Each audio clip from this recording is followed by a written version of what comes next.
I don't know about you, but I sure as hell wasn't this way. Right. You know, my predecessor was Bride Johnson. He was the corporate guy. And I think I lived my life was such a living hell from like 10 to 15. I was bullied like you wouldn't believe. I couldn't be more grateful for it. Right. But I built this armor around me where then I became cool, right? Instead of really just like being vulnerable and revealing my true character, I was like, I'm going to play it cool. Because I've made it to this part where I'm no longer getting bullied. The tables are, and I'm going to be cool. When you're in high school in particular, the pressure to fit in is so crushing. Yeah. Like you're just so unsure of who you are, Yeah.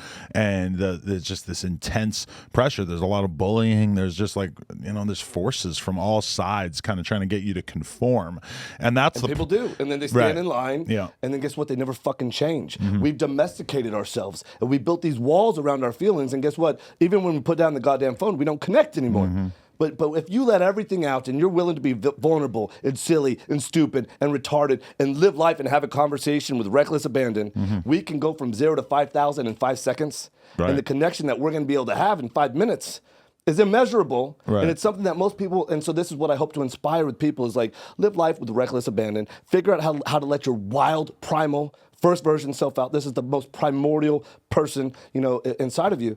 And that in and of itself is one of the 9 ancestral tenets, and you're going to start living a higher life just doing that. Definitely. Yeah, my personal trainer who I meet up with and work out every morning at 8, this guy Babak from Iran.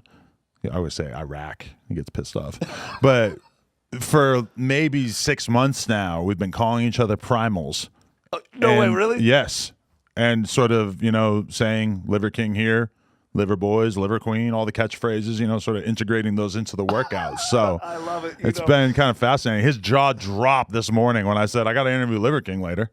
I love it. Somebody said the other day, like, hey, I believe some marketing execs got together a couple years ago. They started to create you, and then they uncaged you. Right. And I said, how'd you find out? Yeah. What a great compliment, right? For me to call my guys prime. And here's the thing. When I hear people call their followers, and then I hear some people say, oh, yeah, my fans. Right. And I'm thinking, you think of yourself that highly. You consider yourself that much of a leader that you're going to call them followers and you're going to call them fans. And I said to myself, I'll never do that. Right. I'll never do that. And I didn't. And here's the thing. I never really had the idea I wanted to go on social media. It wasn't until a year ago that I made the decision to do it. And I said, you know what, I'm not going to make this same mistake. And so I started calling everyone a primal. Yeah. And again, I think we all have the same primal potential, primal, our wild first version self. It's perfectly in line. I do agree that fans is a little cringy, but I also feel like supporters just has too many syllables in it. Sure. It's I wouldn't say that shit either. That just sounds stupid. Fans is a little demeaning. I realize as you say that I definitely refer to people as fans and stuff, but you're right that there is a little bit of something to that doesn't seem to sort of embody the spirit of how much I appreciate them, And how cool is Primals? Primals, that. Guess what? That means something, right? It really means something. And I like to start off a podcast, if you don't mind, just by a lot of times the host says, "Hey man, thanks for coming." I'm like, "Hey, thanks for having me." Right. I just really want to spend 50 seconds to tell you what I really mean by that, right? Because the world really is hurting and hating at record rates, right? There's so much suffer and struggle. Men today are aimlessly wondering about life with no purpose, no passion. There's no fight. There's no unite. Men today, the modern day man is officially a weak and submissive pussy. Right. Our people are suffering with depression, anxiety, infertility, autoimmune conditions, and there's a better life to live. I know that you know about this life. Right. I know a lot of your guests know about this life, right? But when you start living a better life, it's full of adventure, it's full of excitement. You can live your life with reckless abandon. You have this deep connection, right, to bond with people. And this is why I exist today. It's to model, teach, and preach these 9 ancestral tenets so that our people no longer have to suffer like that. Right. And so that we can express our highest and most dominant form, because everybody can be a primal. So I just want to tell you how grateful I am, because without opportunities like this, nobody knows my name. Yeah. And so I absolutely need opportunities like this. So thank you for having me on. Believe me, I've been fascinated since day one, so I'm happy to have you here.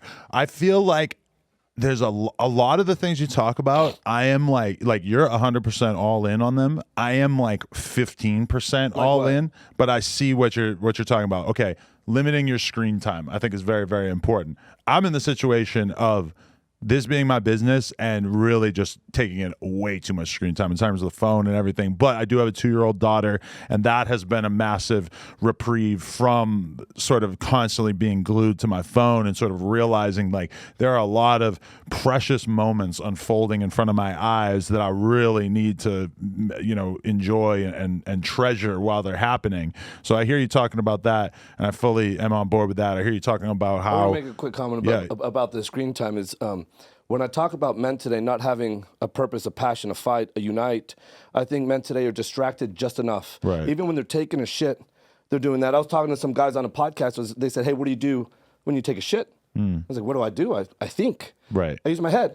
Right. And I said, what do you do? And they're telling me.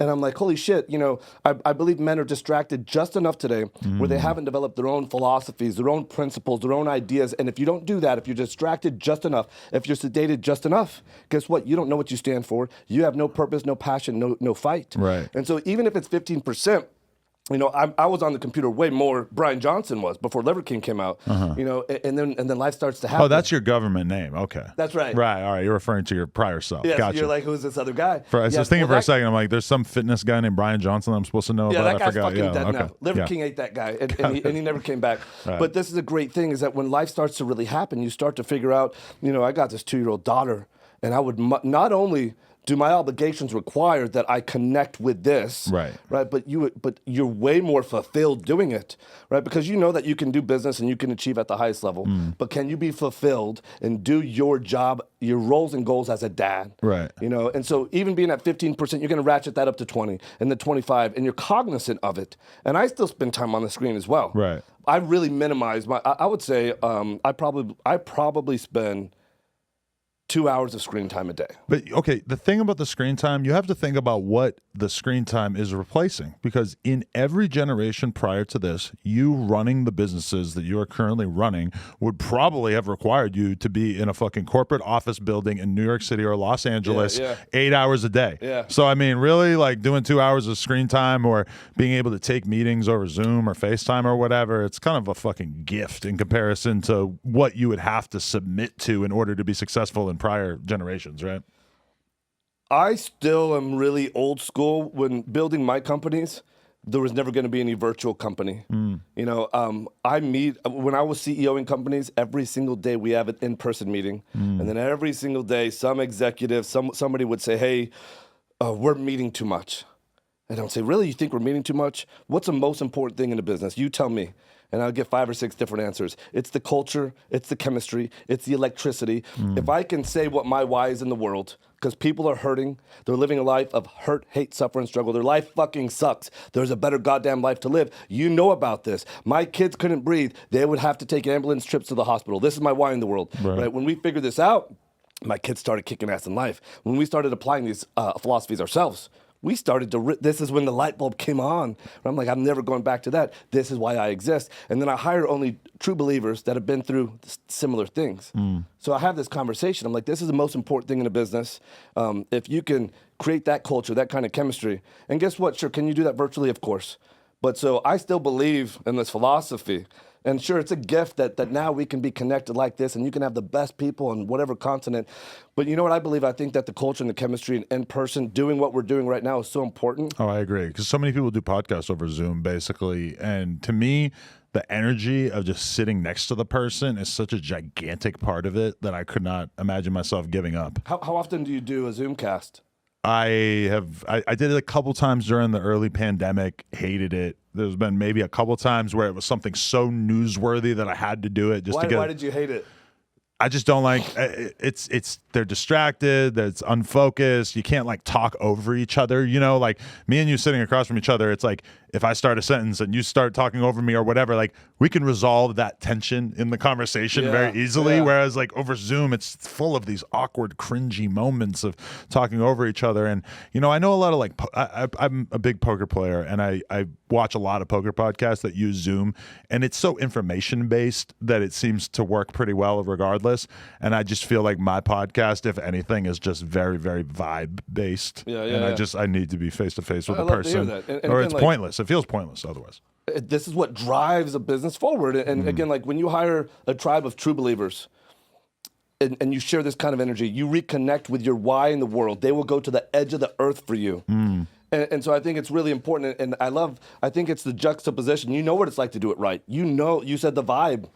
A vibe is a vibration, right? It's this energy that's an actual measurable thing. You can look at an EEG and you can measure somebody's frequency, right? This is why dogs also can tell way before someone's gonna have a seizure, before the human knows, right? It can pick up that vibe. Right. This is a real measurable thing. Yeah. You think you're gonna capture that shit on Zoom? All right, people, we just hit 300,000 subscribers. You know we're trying to hit 400,000 subscribers. So that little red button, tap it, tap in.